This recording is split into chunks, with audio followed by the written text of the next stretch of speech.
My goodness. Good life. I'm sure you know that that is the crown monogram of Wilhelm II. Yes, I have heard the history of the watch. Grandson of Queen Victoria. Yes. So how did a watch like this come into your possession? Presented to my father's uncle, William Phillips, for the rescue of some German sailors, mariners, on the high seas on the 13th of March, 1906. What a nice story.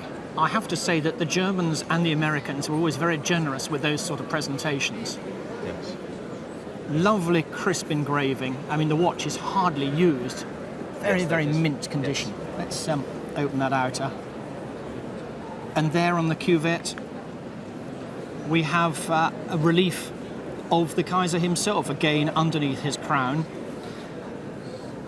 The watch I see here is 14 karat gold. Yes. And I would suggest to you that the Kaiser's head is going to be 18 karat. It's much yellower. Yes. And if we open that cuvette, it's almost certainly going to be riveted on the back. And again, you can just see that tiny little rivet where it's been held on from behind. Yes, in the centre of the watch, yes. Absolutely. But I have to tell you that the watch is Swiss, and it's Swiss throughout. Yes. It wasn't made in Germany. The slight giveaway, it's very small, but just there underneath the regulator is a Swiss cross. Yes. Now, technically, this watch is very nice. It might seem a bit rude of me to ask, but you mentioned a date of 1906. There's no inscription on the watch, so why do you think that it's that date? Because, with the watch was presented a citation and silver medal. So you've got the whole history of the presentation there? Of the presentation oh, that's there. brilliant. That actually, in many respects, is nicer than just an inscription on the watch. Yes, indeed, yes. I suppose if it came up at auction now and a collector bought it, you'd probably get in the region of £1,500 with the citation as well. It's not a lot, but without that, the watch would be significantly less money. Yes. Well, here's a delicate question for you. I mean, how long have you been living with this rather outrageous woman? Which one do you mean? I mean, this one here. Right, 30 years. I fell in love with her at first sight, I think. Well, I want to twirl her. I want to say, yes, give us a twirl, Anthea. But that dates you these days, doesn't it? So let's have a look at her. Lots of movement. The skirt spreads out, doesn't it? Voluminous gown, you might say. Well, this is typical of the sort of figure that was being made around about 1900, maybe around about 1908 when these baths were opened. I thought it wasn't English. You're quite right. It's probably German. Well, you are right, but I would have said Bohemian. I would have said this was probably going to be a Bohemian. But no, because when you turn it over, there is a mark, and it's a strange mark, isn't it? I haven't been able to trace it. It's two pitchforks. Two pitchforks. Crossed. Now, that is a mark that you associate with Volkstedt in Germany. Yes. It's got a lot going for it. You've got the use of matte glazes for the fabric. Yes. And then you've got the use of a gloss glaze on the arms, and then it's toned down a little bit on these lovely flowing tresses. Yeah. And how much did you have to pay for a woman in Manchester in 30 years ago? Probably about 50 or 60 would be all I would be prepared in those days. But well, if I wanted to buy her twin sister, I would probably have to pay somewhere in the region of around about £800. Yes. Now, this bear, as you probably know, is actually made in Germany. Oh, I know that, yes. You do? Yes. And you know he's made by the firm of Steiff? Yes. May I hold him? Yes, do. Yeah. He shakes his head, but he won't growl anymore. Won't growl. I can hear there's a growler in there. There's a growler in there, yeah. Yes. But you probably tipped him up too many times. Probably that was, yes. He's known as a cinnamon colour, and as such is one of the most collectible colours of all the bears. Yes, I always knew he was different. I would have said he's probably dates to about 1908. Yes, well, it's 1909 here. Oh, 1909. 1909, yeah. Well, it's very rare for me to meet the owner of a 1909 bear. I feel very privileged. It's very unusual for him to be photographed, let alone on television. You know, if you were going to try and buy a bear like this by Steiff, a cinnamon bear, it would be very hard to find one under £4,000. My goodness. You're worth keeping on that, aren't you? It's been in the family since, we think, the First World War, Right. when the great uncle Eric Yes. brought it back from Germany. This was made by Bing, who was the greatest train maker of that period, right. Gebruder Bing of Nuremberg. And one of the earliest British manufacturers, or initially retailers, was of course a company called Bassett Loke, who you've probably heard of. Yes. Now, initially Bassett Loke were simply retailers selling German trains. And what they and others got Bing to do was to make trains that were specific to the British market. Previously, you bought vehicles that were obviously German, and nobody minded. There was no sense of reality. But as the habit of having toy trains became quite widespread, people began to say, actually, why have we got these German trains? We want British trains. And so here we have a live steam locomotive, London North Western Railway, about 1902, 1905, 1906, that sort of date. Okay. And then we have a range of vehicles of a similar date, which are, in a sense, a random assortment. We've got a fish van, we've got this very nice car carrier, we've got a covered wagon, which has lost its route, and then we've got an open wagon for the Great Northern Railway. The logic of this is that this is a set that was in Britain long before the First World War, in about 1906, 1908. Okay. And maybe he did acquire it second-hand before, during, or after the First World War. Okay. The rarity here is this. You probably knew that, did you? I thought so, yeah. Why do you think that? Well, I'd never seen anything like it before. I mean, that's the piece that any collector would not quite die for, but, you know, they'd be very, very keen, because you can imagine what's happened. The chains have got broken, you've got the flat wagon, the cars got separated, and somebody playing with it, didn't bother to put it back together again. Okay. They become separate things. This becomes a toy car, Yes. that becomes part of the railway. Yes. Here, they're still united. Everything was made for the complete railway. And this is before anybody significant in Britain was in the business. Bassett Loke then got going, and of course, between the wars in the early 20s, Frank Hornby starts his Hornby trains, but he's really the first mass manufacturer for the British market. What's it worth? Well, that one, in that condition, is probably to a collector about £100, £150. The fish fan, which is unusual, and again in very nice, virtually unplayed with condition, again I'd say 150, 200 for that. Let's deal with the locomotive, worn inevitably through the firing, but still a very nice detailed model, possibly retailed by an English company. I'm going to say sort of £800 for the locomotive. Now let's come to that. In relative terms, that is a very rare wagon. So I'm going to stick my neck out and say about £300, £400, £500 for that, simply because it is such a rarity. But it means that altogether, you've got getting on for £1,800, £2,000. Yeah, a good investment then. Well, he hasn't been out of a bag for 40 years, at least. You've been keeping him in a I haven't bag? been keeping him. My daughter has been keeping him in a bag. When she was a baby, Yes. she got it as a present, and our grandmother done a very foolish thing. She took the little Steiff badge out of the ear. She was scared of the baby swallowing it. Of course, then she didn't think anything about values, No, things of like course that. She not. was thinking more of safety. I've actually been to the Steiff factory in Germany where they put these buttons in, and it is so heavily stamped Yes. with a machine that it's jolly difficult to take out. She got it out. Having said that, he's known as a teddy clown, Yes. obviously. They were produced on the 28th of February, 1926. They Yes. were introduced at the Leipzig Trade Fair Yes. as the Joker. Now, 30,000 of them were made, and very few remain, particularly in good condition. His pads are remarkably good. They haven't even been moth-eaten, which so often is the case. So somehow your daughter must have put it in a moth-proof bag or something. The colour is an unusual colour. Usually they're either pink and yellow or red and blue, and this is a lovely, what some people call mauve, I call purple, whatever. Do you call that purple or mauve? I would call it mauve. Right, good, mauve. But his ruff would have been the same colour, and for some reason, because it's different material, Yes, it's faded a bit away. more. Yes. Now, have you got any idea of his work? Well, some months ago, I had an approximate valuation. How long between ago? January. This January? This January, of a dealer. A dealer? Well, dealer. he's an antique dealer. He offered you some money? He didn't. Oh no, he thought it may be worth between £2,000 and £3,000. Did he? Yes, and that.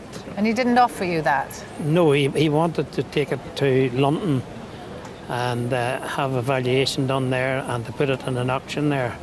He said that I would have to pay his expenses in London, and he wanted 10%, and then whatever the auctioneers would be in London.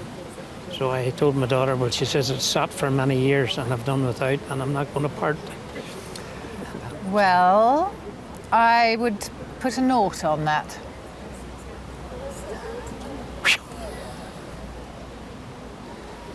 Is there a wheelchair to take me out of here? So what I'm saying is, if you were to buy him, you'd have to pay £20,000, at least.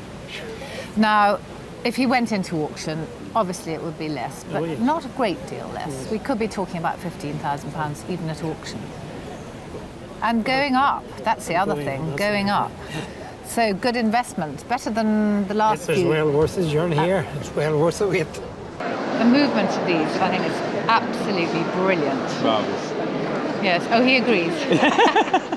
He's very so tell me, it was your father's, you said? Yes.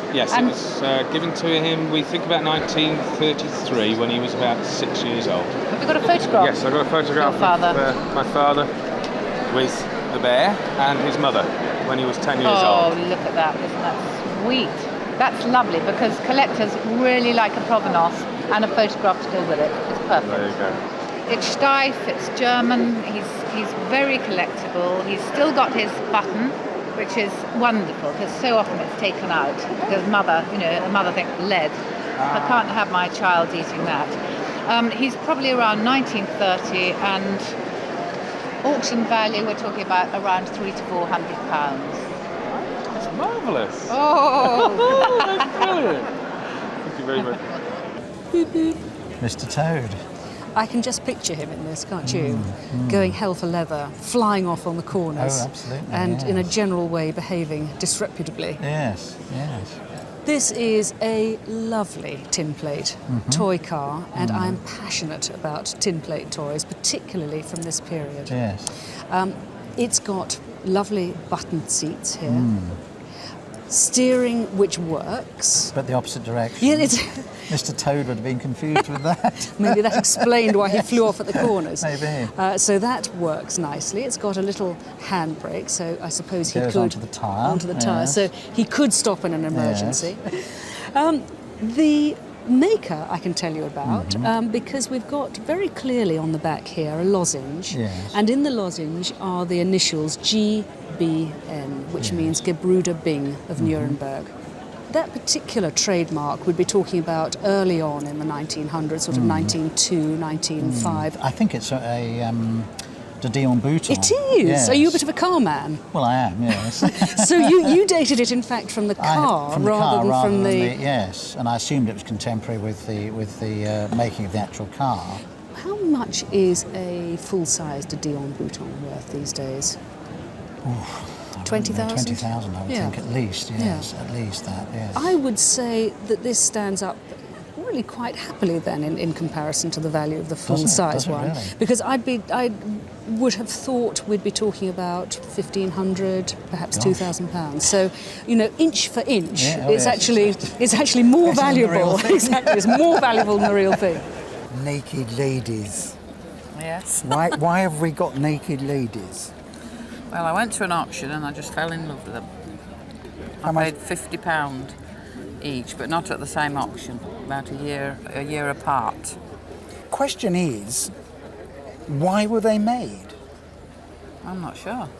Well, these date from about 1900, 1905. They were made in Germany. They're made of porcelain. And these have always puzzled me slightly, because here you've got two naked women and another naked lady lying down at a time when naked women were just not part of the scenery. You know, we're talking here late Victorian, early Edwardian, and you saw a woman's ankle and you were overcome with emotion. And here we've got naked women. So who were these made for and why? I think one explanation is possibly they were just bits of amusement which one man gave to another, and they went into the billiard room for a bit of fun. I think another possibility is these are, because they're German, nude bathing was quite common in Germany at this time. Was it? Yeah, and still is. This one's very amusing because somebody has knitted her a bathing costume out of, I don't know what, a stocking material or something, which one's only got to move down a bit and she's got her nakedity still there. I think they're great fun, and they are collectible. They are collectible. They're almost never marked. One factory which did make comparable... Oh yes, I'm so sorry. You're quite right. One factory that did make them was Gebäude Heubach. Yeah, they make dolls. That's absolutely right, yeah, at Licht.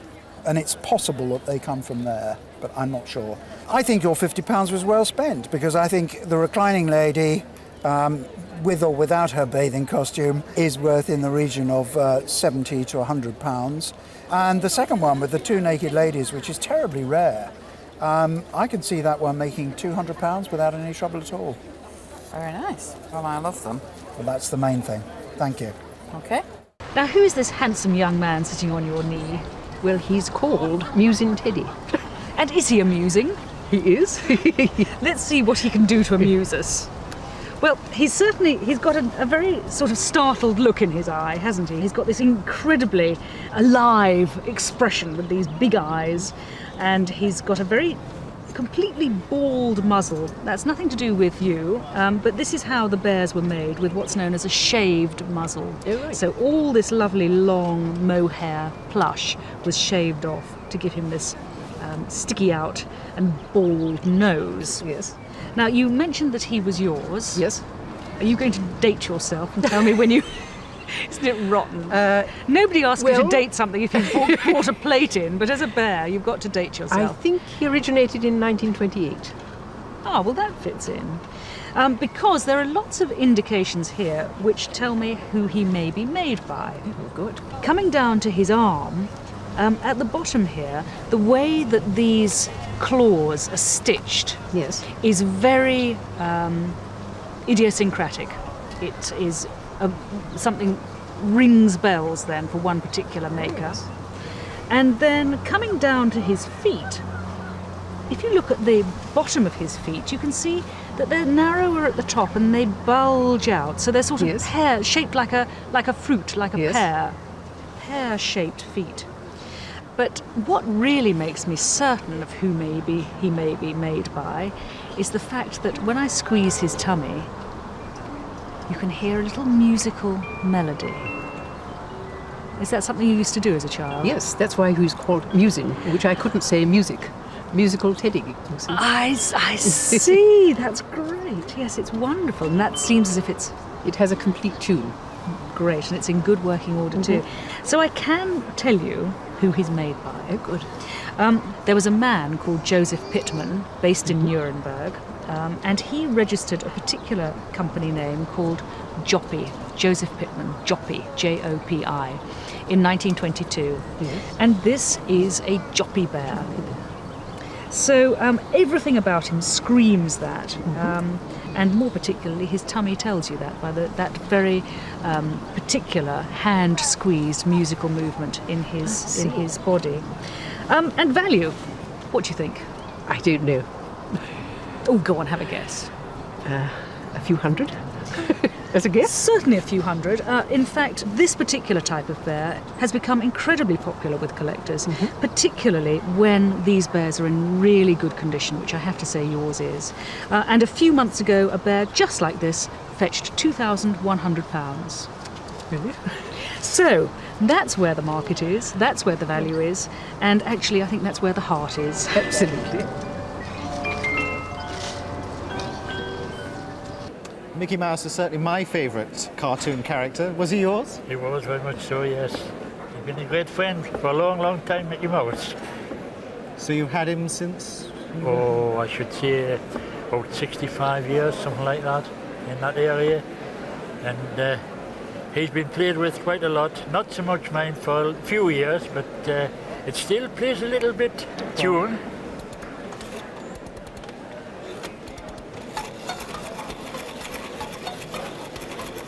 Minnie is supposed to dance. She stands up there and dances up and down. Yes, she's supposed to dance, yes. Unfortunately, it's a one-armed Mickey. Yes, he was in the, we'll say he was in the war. He was in the wars. Well, these were made in Germany, in fact. Germany. And Germany was where the majority of Tinplate toys were made between the wars. Yes. And specifically for the English or American market. What's nice about this is all this lithography showing Mickey's antics. Yes. And what's often missing from this toy is Minnie, because she probably just lifts off, and children are very good at getting these lost. Yes, yes. So it's quite rare to find one still with the Minnie Mouse there. What about the box? What happened to the box? The box? Oh, no. Don't know where the box is. No. I don't know if you've noticed, but if you just look at Mickey here, he's got teeth. Ah, yes. Do you see? Yes, he has. And he's got quite a pointy nose as well. Yes. As the history of the cinema progressed, so he became more soft-looking, and he didn't have such a picky nose, and he lost his teeth. So we know it's an early one because both he and Minnie have got their teeth, gritting teeth. Yes. But to a collector of Mickey Mouse memorabilia, this is one of the great rarities. Yes. The majority of collectors of Disney memorabilia are in America. Yes. And because this is a European piece, and they never see them over there, it is an extraordinarily rare piece. Have you ever had it valued? No, never. Well, it's got a bit of wear on it. He's only got one arm, but even so, I can see it fetching at auction somewhere between 6,000 and 10,000. So a very nice. And you've looked after it. 6 and 7.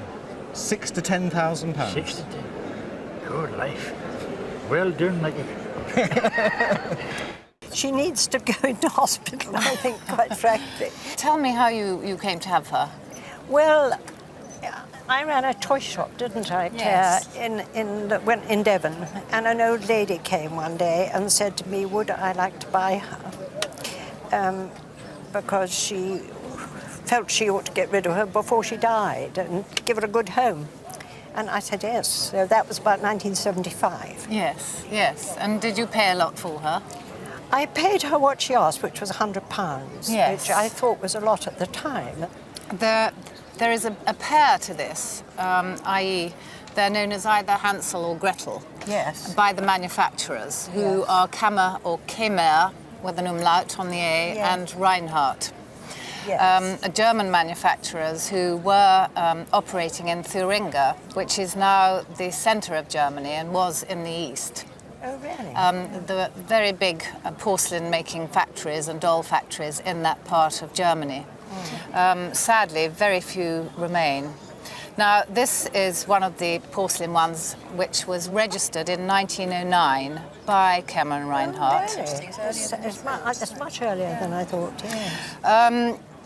I'm going to just show the back of the head to you, because I'm sure you've seen that. It just actually says 114 incised in the porcelain and fired again. Now, 114, if you were to call me and say I have a K&R 114, I would know exactly what it looked like, because it is a mould. And they poured in the molten porcelain into a mould. Now, underneath that, it says 49. Now, that is the size, 49 centimetres. So that tells me pretty well all I want to know. I just need to know that she's in good condition. I think someone's kissed her tip of her nose quite a lot. Yes, so do I, yes. It wasn't me. It wasn't you. It wasn't you. You kept her very well. So slightly rubbed on the nose, and just little tiny bits of white here, where little scratches. Her colour's good, though, isn't it? Her cheek colour. She's got good colour, and lovely painted blue eyes. Now, had she glass eyes, she'd be probably worth double. It's quite extraordinary. It's probably because they're rarer. And to make her sit, she has these very good joints. So they're creaking a bit. Like me. Oh, I haven't heard you creak. Nice original dress. Not original shoes. I made them. You made them? Oh, well, very well made. And a lovely little doll, all bisque, which is her baby. Yes. Sweet little doll. Yes. I would say that if she were to go into a doll sale, you would probably get in the region of maybe £3,500 for her. What? It's going to her eventually, isn't it? Aren't you lucky? Very interested. Really, why is she so valuable? These Kämmer Reinhardts are extremely valuable. The world record for any doll at auction is a Kämmer Reinhardt. Really? £188,000. Oh, isn't that charming? Yes. Absolutely lovely. Look at all these little cherubs all the way around, sides, 2 on the back, another one there, and 1 on the top. Yes. Isn't that beautiful? Yes, it is. Yeah, lovely. Do you have it working at home? Well, yes, I did, but a child played with it while I was out and dropped it. And Well, let's see what's actually been done. Let's open it up. Show It's around so it, yeah. tiny. Oh no, I can see that the balance is broken. The little balance that goes like that with the hairspring is broken. That's going to be an expensive repair. But it's such a sweet little thing. It's in gilt metal. The enamel is just so beautiful. Yeah. Do you know which country it comes from? Paris. Do you think so? It was bought in Paris. It was bought in Paris. Paris. It was bought in Paris by father for mother. And it was always, as far as I know, in the family. And father thought it was French. Well, we don't know whether it is. I have to say that it's very strange because on the bottom it has the anchor mark with GB. It's Gustav No, Becker, really? which is German. Oh, really? So he bought it in France, but it's definitely certainly German. the case is certainly Yes. German. Well, even in this condition, Yes. what do you think? What do you think of the price? Oh, well, how much would you say it was worth without the repair? Well, in this condition, I think it would still fetch close on £1,000. Would it? Yeah. Well, I thought about that, really. It's beautiful, isn't it? Look at it gleaming in the gleam of gold there. This is actually a brooch, but it broke, so I use it as a necklace, but I will have it repaired one day. It's worth it, I think. They're rather fascinating, aren't they? Were they your great-grandmothers? They were my great-grandmothers, yes, and came down to me. From Germany? From Germany, yes. But I think what's significant about this jewellery is that it's made of filigree and granulation. Yeah. Which is typical of all types of folk jewellery, from the Mediterranean up to the North countries in Denmark and Scandinavia. The bracelet itself is a later addition because the colour of the gold is different and the phrasing of the metal. Yeah, I wondered why.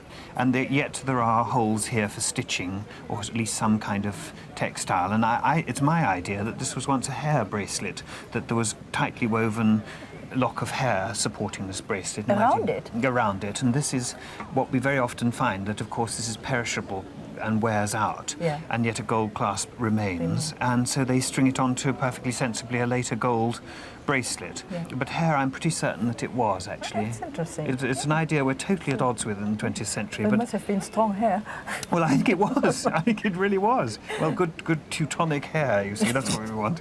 But anyway, they're marvellous survival, but oddly enough, having opened your little Pandora's box of jewellery here, it's not the jewellery that you have in the case that's interesting me, but it's the necklace you've got round your neck. Can you take that off? Yes.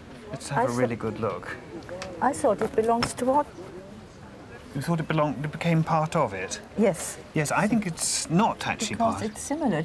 The clasp, if you look at it, it's similar to... Well, it's decorated again with these tiny granules of gold, which gold is the most mysterious commodity because you can solder granules of the tiniest dust-like proportions to the surface of gold and give it this very interesting texture, and that's been going on since very ancient times. And these have erroneously been called muff chains. They're not muff chains. Because they were long, it was assumed that a muff would hang on it and put your hands through it, and it's quite nice to be able to sort of demolish that terminology once and for all, because they simply are not muff chains. They're simply there for decoration. It dates from about 1840. And it's this one that's really disproportionately valuable, because complicated gold jewellery, not easy to wear in the 20th century. And these two, fascinating as they are, they're worth low hundreds of pounds, say 350, 450 for the clasp alone, and with the bracelet, 500 pounds. But this one, put it down on your little inventory for 2,000 pounds. Surprised? Yes. Good. I've heard of multiple personalities, but this really does take the biscuit, doesn't it? Well, yes. They certainly are very unusual, and I'm surprised to find one here. Now, what's the background on this one? Well, only that it belongs to my aunt, and she gave them to me when I was a child, and that's all I know about it, really. And when she gave you the, what should we call it, the set, Yeah. let's call it the set, did you like it or did you find it a bit... No, I liked it. I was rather fascinated by it. And I did used to put the different heads on from time to time.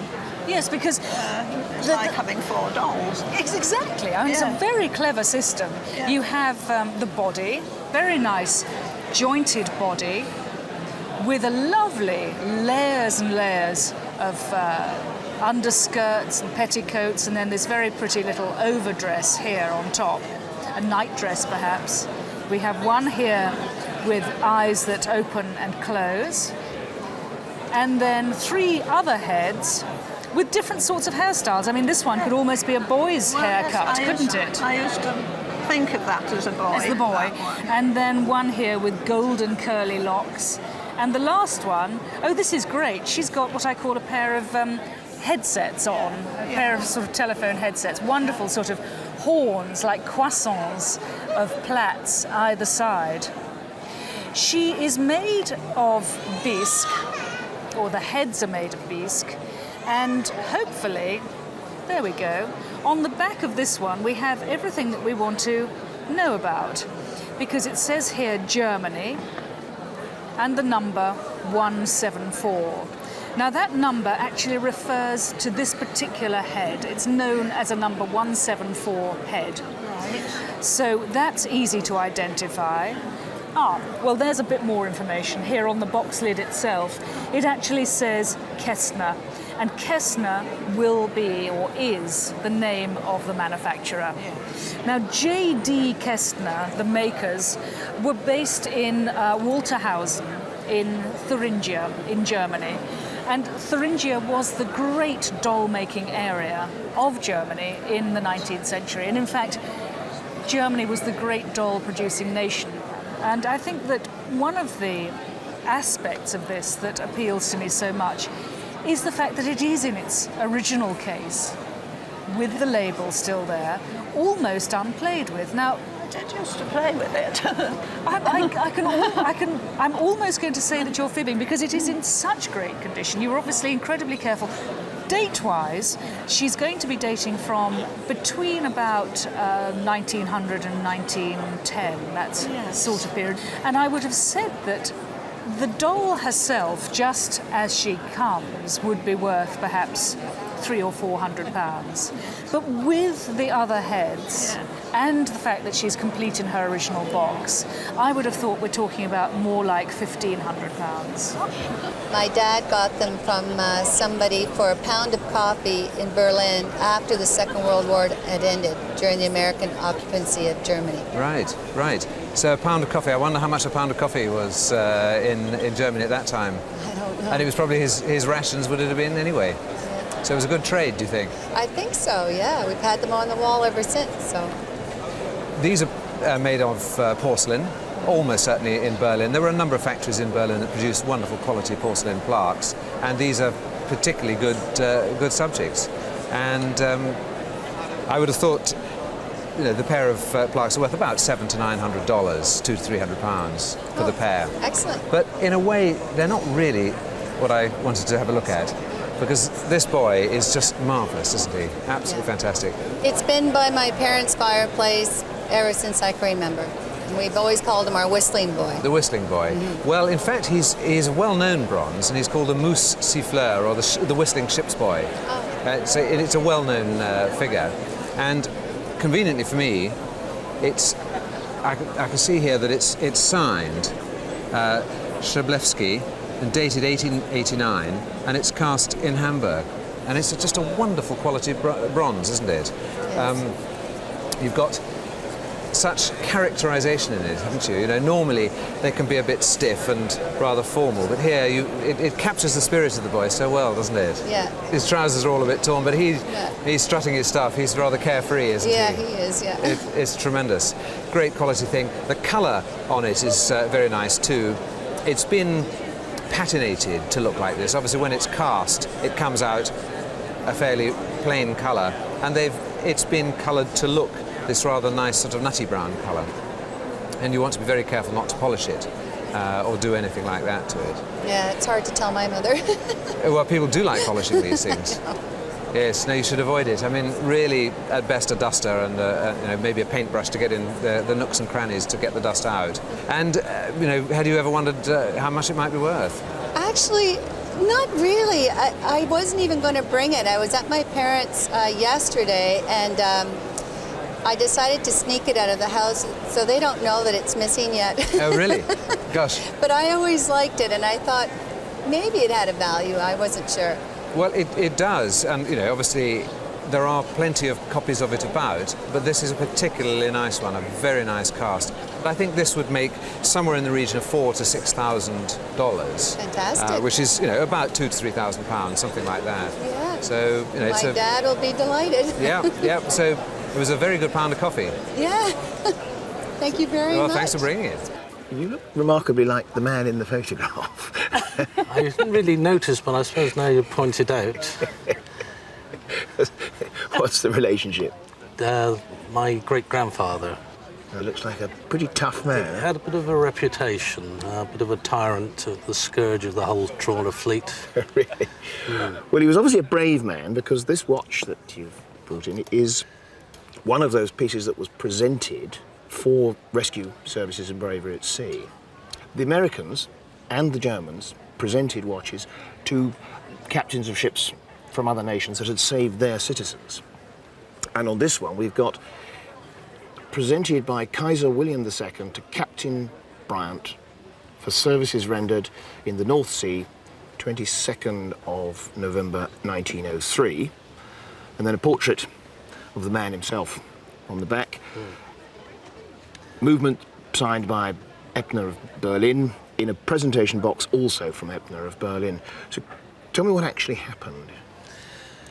Well, it was a German smack, or schooner, called the Joanna, had sunk off the North Sea, and there were 5 or 6 of the sailors, this is before the First World War, in the boat, in their lifeboat, which was capsizing. Probably had about 5 or 10 minutes left to float. This was the middle of the night. They heard shouting, and my great-grandfather turned up for the rescue. Right. And he was then presented with this watch by, I believe, the German consul in Hull on behalf of the Kaiser. With it as well went free accommodation in the state-run hotels, and also free transport on German railways. Really? Yes. So I don't think he ever took up this offer, and I'm wondering whether it's still open. So, and this presumably was your great-grandmother? That was my great-grandmother. She had 13 children, of which my grandmother was one of them.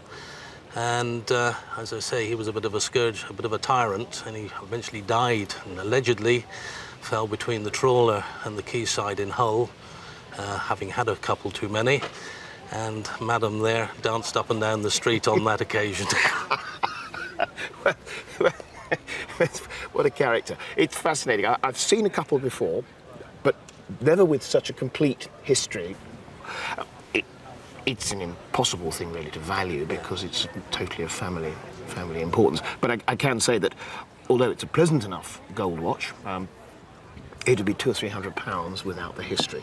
And as it is, probably something between 2,000 and 3,000. Really? Fantastic story. Thank you. I just can't believe this is the box for a Schuco scent bottle. Look at that. And look at the colour of it too. It's lovely, isn't it? How did you find it in such good condition? Just can't beat yourself. You go to a lot of them? I do, yeah. What time do you get there? 4:30. They don't open at 4:30 in the They morning. do. Do they? They do. And that's how you found him? Yeah. What, just sitting there? No, it's in the chest of drawers. That is fantastic. Look at that colour. Schuco was a very good German maker, you probably know. These were patented in 1926. The fact that he's in the original box adds another, well, double what he would otherwise be making at auction. Do you mind if I ask you how much you paid? It was £3. Well, you've done extremely well. With the box, 500 to 700. Really? Fantastic. Thank you. That's lovely. Thank you very much.